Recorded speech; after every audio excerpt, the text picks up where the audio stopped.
Chapter 18. Merry days with ease at Thornfield Hall, and busy days too, how different from the first 3 months of stillness, monotony, and solitude I had passed beneath its roof. All sad feelings seemed now driven from the house, all gloomy associations forgotten. There was life everywhere, movement all day long. You could not now traverse the gallery, once so hushed, nor enter the front chambers, once so tenantless, without encountering a smart lady's maid or a dandy valet. The kitchen, the butler's pantry, the servants' hall, the entrance hall were equally alive, and the saloons were only left void and still when the blue sky and halcyon sunshine of the genial spring weather called their occupants out into the grounds. Even when that weather was broken, and continuous rain set in for some days, no damp seemed cast over enjoyment. Indoor amusements only became more lively and varied in consequence of the stop put to outdoor gaiety. I wondered what they were going to do the first evening a change of entertainment was proposed. They spoke of playing charades, but in my ignorance I did not understand the term. The servants were called in. The dining-room tables wheeled away, the lights otherwise disposed, the chairs placed in a semicircle opposite the arch, while Mr. Rochester and the other gentlemen directed these alterations. The ladies were running up and down stairs ringing for their maids. Mrs. Fairfax was summoned to give information respecting the resources of the house in shawls, dresses, draperies of any kind, and certain wardrobes of the third story were ransacked, and their contents, in the shape of brocaded and hooped petticoats, satin sacks, black modes, lace, lappets and were brought down in armfuls by the Abigails. Then a selection was made, and such things as were chosen were carried to the boudoir within the drawing-room. Meantime, Mr. Rochester had again summoned the ladies round him, and was selecting certain of their number to be of his party. "Miss Ingram is mine, of course," said he. Afterwards he named the 2 Misses Eshton and Mrs. Dent. He looked at me. I happened to be near him as I had been fastening the clasp of Mrs. Dent's bracelet, which had got loose. "Will you play?" he asked. I shook my head. He did not insist, which I rather feared he would have done. He allowed me to return quietly to my usual seat. He and his aides now withdrew behind the curtain. The other party, which was headed by Colonel Dent, sat down on the crescent of chairs. One of the gentlemen, Mr. Eshton, observing me, seemed to propose that I should be asked to join them, but Lady Ingram instantly negatived the notion. "No," I heard her say, "she looks too stupid for any game of the sort." Ere long a bell tinkled, and the curtain drew up.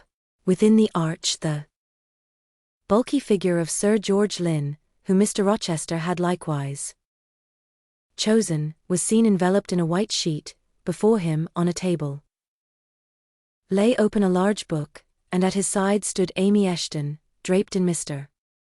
Rochester's cloak, and holding a book in her hand. Somebody, unseen, rang the bell merrily. Then Adele, who had insisted on being one of her guardian's party, bounded forward, scattering round her the contents of a basket of flowers she carried on her arm.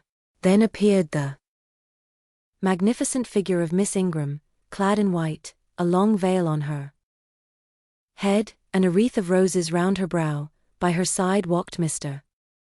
Rochester, and together they drew near the table. They knelt, while Mrs. Dent and Louisa Eshton, dressed also in white, took up their stations behind them. A ceremony followed, in dumb show, in which it was easy to recognize the pantomime of a marriage. At its termination, Colonel Dent and his party consulted in whispers for 2 minutes, then the colonel called out, "Bride." Mr. Rochester bowed, and the curtain fell. A considerable interval elapsed before it again rose. Its second rising displayed a more elaborately prepared scene than the last. The drawing room, as I have before observed, was raised 2 steps above the dining room, and on the top of the upper step, placed a yard or 2 back within the room, appeared a large marble basin, which I recognized as an ornament of the conservatory, where it usually stood, surrounded by exotics, and tenanted by goldfish, and whence it must have been transported with some trouble, on account of its size and weight. Seated on the carpet, by the side of this basin, was seen Mr. Rochester, costumed in shawls, with a turban on his head.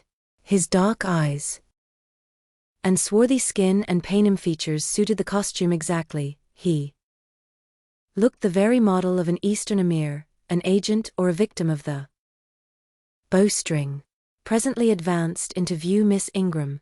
She too was attired in Oriental fashion, a crimson scarf tied sash-like round the waist, an embroidered handkerchief knotted about her temples, her beautifully molded arms bare, one of them upraised in the act of supporting a pitcher, poised gracefully on her head. Both her cast of form and feature, her complexion and her general air, suggested the idea of some Israelitish princess of the patriarchal days, and such was doubtless the character she intended to represent. She approached the basin, and bent over it as if to fill her pitcher. She again lifted it to her head. The personage on the well-brink now seemed to accost her, to make some request. She hasted, let down her pitcher on her hand, and gave him to drink from the bosom of his robe. He then produced a casket, opened it, and showed magnificent bracelets and earrings. She acted astonishment and admiration. Kneeling, he laid the treasure at her feet. Incredulity and delight were expressed by her looks and gestures. The stranger fastened the bracelets on her arms and the rings in her ears. It was Eleazar and Rebecca, the camels only were wanting. The divining party again laid their heads together. Apparently they could not agree about the word or syllable the scene illustrated. Colonel Dent, their spokesman, demanded the tableau of the whole, whereupon the curtain again descended. On its third rising only a portion of the drawing-room was disclosed, the rest being concealed by a screen, hung with some sort of dark and coarse drapery. The marble basin was removed. In its place stood a deal table and a kitchen chair. These objects were visible by a very dim light proceeding from a horn lantern, the wax candles being all extinguished. Amidst this sordid scene, sat a man with his clenched hands resting on his knees, and his eyes bent on the ground. I knew Mr. Rochester, though the begrimed face, the disordered dress, his coat hanging loose from one arm, as if it had been almost torn from his back in a scuffle, the desperate and scowling countenance, the rough, bristling hair might well have disguised him. As he moved, a chain clanked. To his wrists were attached fetters. "Bridewell," exclaimed Colonel Dent, and the charade was solved. A sufficient interval having elapsed for the performers to resume their ordinary costume, they re-entered the dining-room. Mr. Rochester led in Miss Ingram. She was complimenting him on his acting. "Do you know," said she, "that, of the 3 characters, I liked you in the last best? Oh, had you but lived a few years earlier, what a gallant gentleman highwayman you would have made." "Is all the soot washed from my face?" he asked, turning it towards her. "Alas! Yes, the more's the pity." Nothing could be more becoming to your complexion than that ruffian's rouge. You would like a hero of the road then? An English hero of the road would be the next best thing to an Italian bandit, and that could only be surpassed by a Levantine pirate. Well, whatever I am, remember you are my wife. We were married an hour since, in the presence of all these witnesses. She giggled, and her color rose. Now, Dent, continued Mr. Rochester, it is your turn. And as the other party withdrew, he and his band took the vacated seats. Mississippi. Ingram placed herself at her leader's right hand, the other diviners filled the chairs on each side of him and her. I did not now watch the actors. I no longer waited with interest for the curtain to rise. My attention was absorbed by the spectators, my eyes, erewhile fixed on the arch, were now irresistibly attracted to the semicircle of chairs. What charade Colonel Dent and his party played, what word they chose, how they acquitted themselves, I no longer remember, but I still see the consultation which followed each scene. I see Mr. Rochester turn to Miss Ingram, and Miss Ingram to him. I see her incline her head towards him, till the jetty curls almost touch his shoulder and wave against his cheek. I hear their mutual whisperings, I recall their interchanged glances, and something even of the feeling roused by the spectacle returns in memory at this moment. I have told you, reader, that I had learnt to love Mr. Rochester. I could not unlove him now, merely because I found that he had ceased to notice me, because I might pass hours in his presence, and he would never once turn his eyes in my direction, because I saw all his attentions appropriated by a great lady, who scorned to touch me with the hem of her robes as she passed, who, if ever her dark and imperious eye fell on me by chance, would withdraw it instantly as from an object too mean to merit observation. I could not unlove him, because I felt sure he would soon marry this very lady, because I read daily in her a proud security in his intentions respecting her, because I witnessed hourly in him a style of courtship which, if careless and choosing rather to be sought than to seek, was yet, in its very carelessness, captivating, and in its very pride, irresistible. There was nothing to cool or banish love in these circumstances, though much to create despair. Much too, you will think, reader, to engender jealousy, if a woman in my position could presume to be jealous of a woman in Miss Ingram's. But I was not jealous, or very rarely. The nature of the pain I suffered could not be explained by that word. Mississippi. Ingram was a mark beneath jealousy. She was too inferior to excite the feeling. Pardon the seeming paradox, I mean what I say. She was very showy, but she was not genuine. She had a fine person, many brilliant attainments, but her mind was poor, her heart barren by nature. Nothing bloomed spontaneously on that soil, no unforced natural fruit delighted by its freshness. She was not good, she was not original, she used to repeat sounding phrases from books, she never offered nor had an opinion of her own. She advocated a high tone of sentiment, but she did not know the sensations of sympathy and pity, tenderness and truth were not in her. Too often she betrayed this, by the undue vent she gave to a spiteful antipathy she had conceived against little Adele, pushing her away with some contumelious epithet if she happened to approach her, sometimes ordering her from the room, and always treating her with coldness and acrimony. Other eyes besides mine watched these manifestations of character, watched them closely, keenly, shrewdly. Yes, the future bridegroom, Mr. Rochester himself, exercised over his intended a ceaseless surveillance, and it was from this sagacity, this guardedness of his, this perfect, clear consciousness of his fair one's defects, this obvious absence of passion in his sentiments towards her, that my ever-torturing pain arose. I saw he was going to marry her, for family, perhaps political reasons. Because her rank and connections suited him, I felt he had not given her his love, and that her qualifications were ill-adapted to win from him that treasure.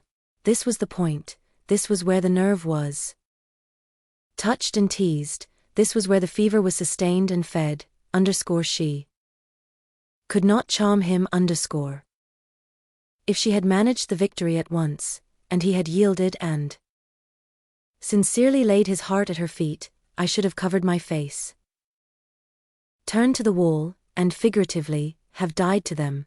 If Mississippi Ingram had been a good and noble woman, endowed with force, fervor, kindness, sense, I should have had one vital struggle with two tigers, jealousy and despair. Then, my heart torn out and devoured, I should have admired her, acknowledged her excellence, and been quiet for the rest of my days, and the more absolute her superiority, the deeper would have been my admiration, the more truly tranquil my quiescence. But as matters really stood, to watch Miss Ingram's efforts at fascinating Mr. Rochester, to witness their repeated failure, herself unconscious that they did fail, vainly fancying that each shaft launched hit the mark, and infatuatedly pluming herself on success, when her pride and self-complacency repelled further and further what she wished to allure, to witness this was to be at once under ceaseless excitation and ruthless restraint. Because, when she failed, I saw how she might have succeeded. Arrows that continually glanced off from Mr. Rochester's breast and fell harmless at his feet might, I knew, if shot by a surer hand, have quivered keen in his proud heart, have cold love into his stern eye, and softness into his sardonic face, or better still, without weapons, a silent conquest might have been won. Why can she not influence him more, when she is privileged to draw so near to him? I asked myself. Surely she cannot truly like him, or not like him with true affection. If she did, she need not coin her smiles so lavishly, flash her glances so unremittingly, manufacture airs so elaborate, graces so multitudinous. It seems to me that she might, by merely sitting quietly at his side, saying little and looking less, get nigher his heart. I have seen in his face a far different expression from that which hardens it now while she is so vivaciously accosting him, but then it came of itself, it was not elicited by meretricious arts and calculated maneuvers, and one had but to accept it, to answer what he asked without pretension, to address him when needful without grimace, and it increased and grew kinder and more genial, and warmed one like a fostering sunbeam. How will she manage to please him when they are married? I do not think she will manage it, and yet it might be managed, and his wife might, I verily believe, be the very happiest woman the sun shines on. I have not yet said anything condemnatory of Mr. Rochester's project of marrying for interest and connections. It surprised me when I first discovered that such was his intention. I had thought him a man unlikely to be influenced by motives so commonplace in his choice of a wife, but the longer I considered the position, education, and of the parties, the less I felt justified in judging and blaming either him or Miss Ingram for acting in conformity to ideas and principles instilled into them, doubtless, from their childhood. All their class held these principles. I supposed then they had reasons for holding them, such as I could not fathom. It seemed to me that, were I a gentleman like him, I would take to my bosom only such a wife as I could love, but the very obviousness of the advantages to the husband's own happiness offered by this plan convinced me that there must be arguments against its general adoption, of which I was quite ignorant. Otherwise I felt sure all the world would act as I wished to act. But in other points, as well as this, I was growing very lenient to my master. I was forgetting all his faults, for which I had once kept a sharp lookout. It had formerly been my endeavor to study all sides of his character, to take the bad with the good, and from the just weighing of both, to form an equitable judgment. Now I saw no bad. The sarcasm that had repelled, the harshness that had startled me once, were only like keen condiments in a choice dish. Their presence was pungent, but their absence would be felt as comparatively insipid. And as for the vague something, was it a sinister or a sorrowful, a designing or a desponding expression, that opened upon a careful observer now and then in his eye, and closed again before one could fathom the strange depth partially disclosed, that something which used to make me fear and shrink, as if I had been wandering amongst volcanic-looking hills, and had suddenly felt the ground quiver and seen it gape, that something I at intervals beheld still, and with throbbing heart, but not with palsied nerves. Instead of wishing to shun, I longed only to dare to divine it, and I thought Miss Ingram happy because one day she might look into the abyss at her leisure, explore its secrets and analyze their nature. Meantime, while I thought only of my master and his future bride, saw only them, heard only their discourse, and considered only their movements of importance, the rest of the party were occupied with their own separate interests and pleasures. The ladies Lynn and Ingram continued to consort in solemn conferences, where they nodded their two turbans at each other, and held up their 4 hands in confronting gestures of surprise, or mystery, or horror, according to the theme on which their gossip ran, like a pair of magnified puppets. Mild Mrs. Dent talked with good-natured Mrs. Eshton, and the two sometimes bestowed a courteous word or smile on me. Sir George Lynn, Colonel Dent, and Mr. Eshton discussed politics, or county affairs, or justice business. Lord Ingram flirted with Amy Eshton, Louisa played and sang to Anne with one of the Messrs. Lynn, and Mary Ingram listened languidly to the gallant speeches of the other. Sometimes all, as with one consent, suspended their byplay to observe and listen to the principal actors, for, after all, Mr. Rochester and, because closely connected with him, Miss Ingram were the life and soul of the party. If he was absent from the room an hour, a perceptible dullness seemed to steal over the spirits of his guests, and his re-entrance was sure to give a fresh impulse to the vivacity of conversation. The want of his animating influence appeared to be peculiarly felt one day that he had been summoned to Millcote on business, and was not likely to return till late. The afternoon was wet, a walk the party had proposed to take to see a gypsy camp, lately pitched on a common beyond Hay, was consequently deferred. Some of the gentlemen were gone to the stables, the younger ones, together with the younger ladies, were playing billiards in the billiard room. The dowagers Ingram and Lynn sought solace in a quiet game at cards.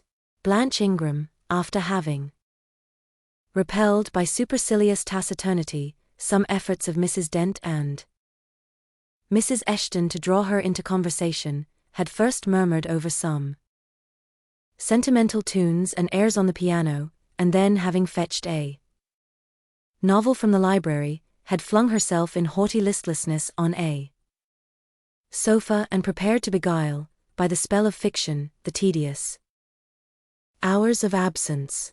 The room and the house were silent, only now and then the merriment of the billiard players was heard from above. It was verging on dusk, and the clock had already given warning of the hour to dress for dinner, when little Adele, who knelt by me in the drawing-room window-seat, suddenly exclaimed, "Voilà Monsieur Rochester, que revient." I turned, and Miss Ingram darted forwards from her sofa. The others, too, looked up from their several occupations, for at the same time a crunching of wheels and a splashing tramp of horse hoofs became audible. On the wet gravel, a post-chaise was approaching. "What can possess him to come home in that style?" said Miss Ingram. "He rode Mesrer, the black horse, did he not, when he went out? And Pilot was with him. What has he done with the animals?" As she said this, she approached her tall person and ample garments so near the window, that I was obliged to bend back almost to the breaking of my spine. In her eagerness she did not observe me at first, but when she did, she curled her lip and moved to another casement. The post-chaise stopped, the driver rang the doorbell, and a gentleman alighted attired in travelling garb, but it was not Mr. Rochester, it was a tall, fashionable-looking man, a stranger. "How provoking!" exclaimed Miss Ingram, "you tiresome monkey," apostrophizing Adele, "who perched you up in the window to give false intelligence?" And she cast on me an angry glance, as if I were in fault. Some parleying was audible in the hall, and soon the newcomer entered. He bowed to Lady Ingram, as deeming her the eldest lady present. "It appears I come at an inopportune time, madam," said he, "when my friend Mr. Rochester is from home, but I arrive from a very long journey, and I think I may presume so far on old and intimate acquaintance as to install myself here till he returns." His manner was polite. His accent in speaking struck me as being somewhat unusual, not precisely foreign, but still not altogether English. His age might be about Mr. Rochester's, between 30 and 40. His complexion was singularly sallow, otherwise he was a fine-looking man, at first sight especially. On closer examination you detected something in his face that displeased, or rather that failed to please. His features were regular, but too relaxed. His eye was large and well cut, but the life looking out of it was a tame, vacant life, at least so I thought. The sound of the dressing bell dispersed the party. It was not till after dinner that I saw him again. He then seemed quite at his ease. But I liked his physiognomy even less than before. It struck me as being at the same time unsettled and inanimate. His eye wandered, and had no meaning in its wandering. This gave him an odd look, such as I never remembered to have seen. For a handsome and not an unamiable-looking man, he repelled me exceedingly. There was no power in that smooth-skinned face of a full oval shape, no firmness in that aquiline nose and small cherry mouth. There was no thought on the low, even forehead, no command in that blank, brown eye. As I sat in my usual nook, and looked at him with the light of the girandoles on the mantelpiece beaming full over him, for he occupied an armchair drawn close to the fire, and kept shrinking still nearer as if he were cold, I compared him with Mr. Rochester. I think, with deference be it spoken, the contrast could not be much greater between a sleek gander and a fierce falcon, between a meek sheep and the rough-coated keen-eyed dog, its guardian. He had spoken of Mr. Rochester as an old friend. A curious friendship. Theirs must have been, a pointed illustration indeed of the old adage, That extremes meet. 2 or 3 of the gentlemen sat near him, and I caught at times scraps of their conversation across the room. At first I could not make much sense of what I heard, for the discourse of Louisa Eshton and Mary Ingram, who sat nearer to me, confused the fragmentary sentences that reached me at intervals. These last were discussing the stranger. They both called him a beautiful man.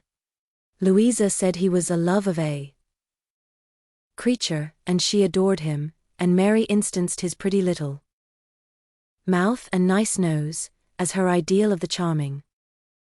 "And what a sweet-tempered forehead he has," cried Louisa, "so smooth, none of those frowning irregularities I dislike so much, and such a placid eye and smile."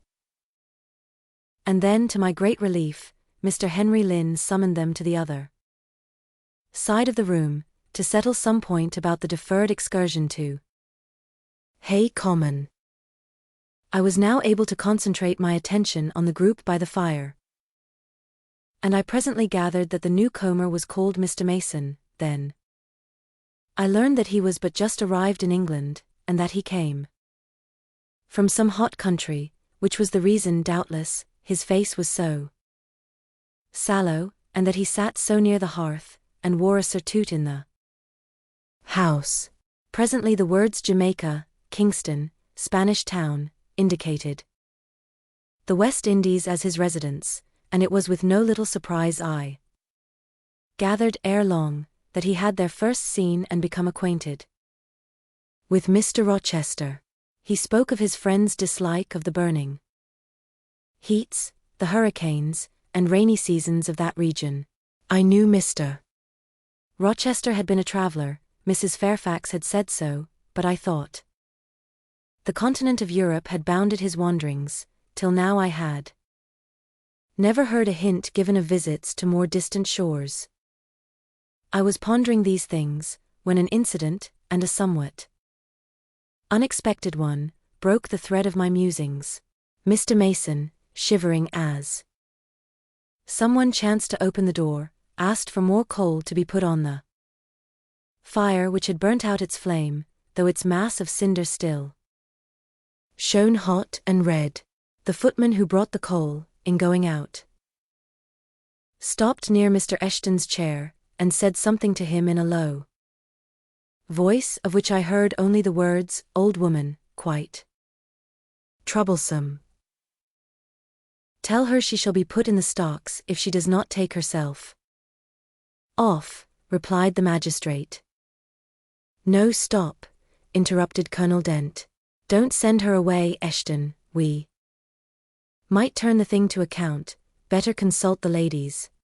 And, speaking aloud, he continued, "Ladies, you talked of going to Hay Common to visit the gypsy camp. Sam here says that one of the old Mother Bunches is in the servants' hall at this moment, and insists upon being brought in before the quality, to tell them their fortunes.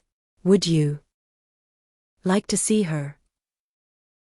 "Surely, Colonel," cried Lady Ingram, "you would not encourage such a low impostor? Dismiss her by all means at once." "But I cannot persuade her to go away, my lady," said the footman, "nor can any of the servants. Mrs. Fairfax is with her just now, entreating her to be gone, but she has taken a chair in the chimney corner, and says nothing shall stir her from it till she gets leave to come in here." "What does she want?" asked Mrs. Eshton. "To tell the gentry their fortunes, she says, ma'am, and she swears she must and will do it." "What is she like?" inquired the Mrs. Eshton, in a breath. "A shockingly ugly old creature, miss, almost as black as a crock." "Why, she's a real sorceress," cried Frederick Lynn. "Let us have her in, of course." "To be sure," rejoined his brother, "it would be 1,000 pities to throw away such a chance of fun." "My dear boys, what are you thinking about?" exclaimed Mrs. Lynn. I cannot possibly countenance any such inconsistent proceeding. Chimed in the Dowager Ingram. Indeed, mamma, but you can, and will, pronounced the haughty voice of Blanche, as she turned round on the piano stool, where till now she had sat silent, apparently examining sundry sheets of music. I have a curiosity to hear my fortune told, therefore, Sam, order the beldame forward. My darling Blanche, recollect. I do, I recollect all you can suggest, and I must have my will quick. Sam. Yes, yes, yes, cried all the juveniles, both ladies and gentlemen. Let her come, it will be excellent sport. The footman still lingered. She looks such a rough one, said he. Go, ejaculated Miss Ingram, and the man went. Excitement instantly seized the whole party, a running fire of raillery and jests was proceeding when Sam returned. She won't come now, said he. She says it's not her mission to appear before the vulgar herd, them's her words. I must show her into a room by herself, and then those who wish to consult her must go to her one by one. You see now, my queenly Blanche, began Lady Ingram, she encroaches. Be advised, my angel girl, and show her into the library, of course, cut in the angel girl. It is not my mission to listen to her before the vulgar herd either, I mean to have her all to myself. Is there a fire in the library? Yes, ma'am, but she looks such a tinkler. Cease that chatter, blockhead, and do my bidding. Again Sam vanished, and mystery, animation, expectation rose to full flow once more. She's ready now, said the footman, as he reappeared. She wishes to know who will be her first visitor. I think I had better just look in upon her before any of the ladies go, said Colonel Dent. Tell her, Sam, a gentleman is coming. Sam went and returned. She says, sir, that she'll have no gentleman, they need not trouble themselves to come near her, nor, he added with difficulty, suppressing a titter, any ladies either except the young and single. By Jove, she has taste, exclaimed Henry Lynn. Miss Ingram rose solemnly. I go first, she said in a tone which might have befitted the leader of a forlorn hope, mounting a breach in the van of his men.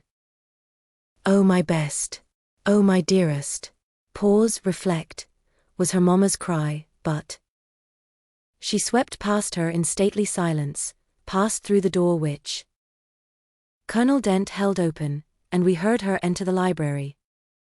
A comparative silence ensued. Lady Ingram thought it lacasse to wring her hands, which she did accordingly. Miss Mary declared she felt for her part, she never dared venture. Amy and Louisa Eshton tittered under their breath, and looked a little frightened. The minutes passed very slowly. 15 were counted before the library door again opened. Miss Ingram returned to us through the arch. Would she laugh? Would she take it as a joke? All eyes met her with a glance of eager curiosity, and she met all eyes with one of rebuff and coldness. She looked neither flurried nor merry, she walked stiffly to her seat, and took it in silence. Well, Blanche, said Lord Ingram. What did she say, sister? Asked Mary. What did you think?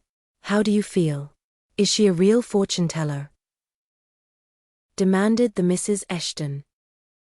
Now, good people, returned Miss Ingram, don't press upon me. Really, your organs of wonder and credulity are easily excited. You seem, by the importance of you all, my good mamma included, ascribe to this matter, absolutely to believe we have a genuine witch in the house, who is in close alliance with the old gentleman. I have seen a gypsy vagabond. She has practiced in hackneyed fashion the science of palmistry and told me what such people usually tell. My whim is gratified, and now I think Mr. Eshton will do well to put the hag in the stocks tomorrow morning, as he threatened. Miss Ingram took a book, leant back in her chair, and so declined further conversation. I watched her for nearly half an hour. During all that time she never turned a page, and her face grew momently darker, more dissatisfied, and more sourly expressive of disappointment. She had obviously not heard anything to her advantage, and it seemed to me, from her prolonged fit of gloom and taciturnity, that she herself, notwithstanding her professed indifference, attached undue importance to whatever revelations had been made her. During all that time she never turned a page. Meantime, Mary Ingram, Amy and Louisa Eshton declared they dared not go alone, and yet they all wished to go.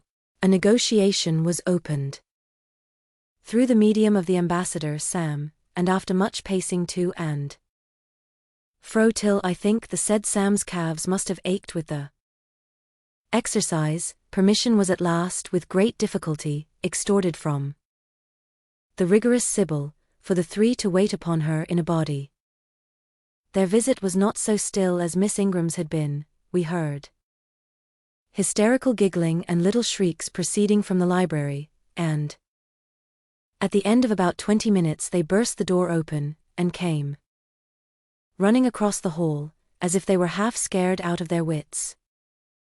I am sure she is something not right, they cried one and all. She told us such things. She knows all about us. And they sank breathless into the various seats the gentleman hastened to bring them. Pressed for further explanation, they declared she had told them of things they had said and done when they were mere children, described books and ornaments they had in their boudoirs at home, keepsakes that different relations had presented to them. They affirmed that she had even divined their thoughts, and had whispered in the ear of each the name of the person she liked best in the world, and informed them of what they most wished for. Here the gentleman interposed with earnest petitions to be further enlightened on these two last-named points, but they got only blushes, ejaculations, tremors and titters, in return for their importunity.